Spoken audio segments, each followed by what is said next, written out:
காரியத்தை சொல்றேன். கடினமான கேள்விக்கு எப்படி எழுதுங்க, பிள்ளைகள் எழுதுங்க. கடினமான கேள்விக்கு மிருதுவான பதில் கூறுகிறவன் யாரு?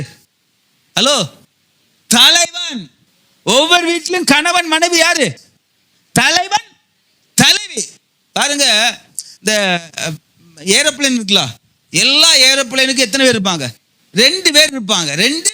ஏன்னா ஒருத்தர், உங்களுக்கு தெரியுமா, அது ஒருத்தர் தூக்கி விடுறது, ஒருத்தர் தூக்கி விடுவார் போயிடுவாரு, அவர் இறக்கிங்க தான் வரும். அதே போலதான் குடும்பத்துல கணவர் தான் முதல் என்ன செய்யணும்? தூக்கி விட வேண்டும். அதே போல இறக்கிறதுக்கு யார் தான் வரணும்? மற்றபடி அப்படி ரன் பண்ணதுக்கு, மிதமாக போவதுக்கு யாரு?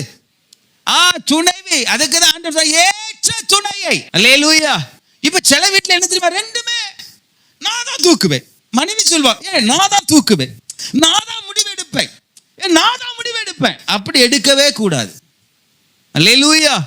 கணவர் முதன்மையான விமானி, 2வது யாரு? மனைவி.